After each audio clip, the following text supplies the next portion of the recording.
நம் உரிமைகளை எல்லாம் பறித்தவர்கள் இந்த காங்கிரஸ், பாரதிய ஜனதா. இந்த உரிமைகளை எல்லாம் பறிகொடுத்தவர்கள் இந்த திமுக.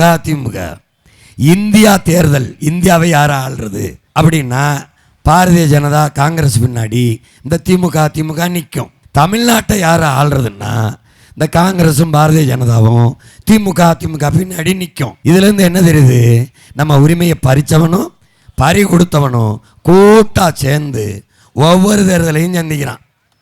அப்போ பறித்தவன் கூட நிற்கிறவன் எப்படி அந்த உரிமையை திருப்பி நமக்கு பெற்றுக் கொடுப்பான்? இப்போது இந்திய நாட்டிலே தொடர்ச்சியாக 18 ஆண்டுகள் இந்திய அமைச்சரவையில் இருந்த ஒரு கட்சி திமுக தான். அப்போவெல்லாம் கல்வி மாநில உரிமை, அதை எடுத்துக்கொண்டு போனது அம்மையார் இந்திரா காந்தி. அதை இந்திய உரிமையாக மாற்றிட்டாரு, கொண்டு போயிட்டாங்க. எடுத்துக்கிட்டு போகும்போது தடுத்து போராடாமல் எடுத்துக்கிட்டு போன பிறகு ஒவ்வொரு தடவையும் மாநில உரிமையாக்க போராடுவோம். யார் எடுத்து அவன் கொண்டு போனானோ அவனோடைய கூட்டணி வச்சுக்கிட்டு மாநில உரிமையாக்க கொண்டு. எப்படி இந்த கூட்டம் இந்த 1000-500க்கு நோட்டை வாங்கிட்டு ஓட்டை போட்டுவிட்டு என்ன நடக்குது ஏது நடக்குது எதுவுமே தெரியாது.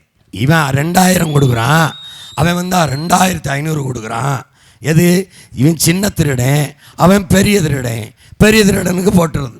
உரிமையை பறித்தவனும் பறிக்கும்போது கூட இருந்து பறிகொடுத்தவனும் தொடர்ச்சியாக இந்த களத்திலே தமிழன் ஓட்டை வாங்கி கொண்டு அதிகாரத்துக்கு வருகிறான் என்றால் பிழை யாரோடது? என் பெற்றோர்களே. ஒரு முறை ஏமாறலாம், 60 ஆண்டுகளாக ஏமாந்து கொண்டிருந்தால் இந்த மக்களுக்கு பேர் என்ன? ஏமாளி கூட்டமாக மாறி நிற்கிறார்கள். ஏமாளி கூட்டமாக அவர்கள் ஏமாற்றுகிறவர்கள். அவர்களிடத்துக்கு திரும்ப அதிகாரத்தை கொடுத்து எந்த உரிமையை பெற்றுக் கொடுத்திருக்கிறார்கள்? தன் நாட்டு மீனவனை சுட்டுக்கொள்கிற ஒரு இராணுவத்திற்கு போர் பயிற்சி கொடுத்து ஆயுதம் கொடுத்து பணம் கொடுக்கிற ஒரு நாடு எங்கேயாவது உண்டா? இத்தனை பேரை சிறைப்பிடித்து வச்சிருக்கான கேட்க துப்பு இருக்கா?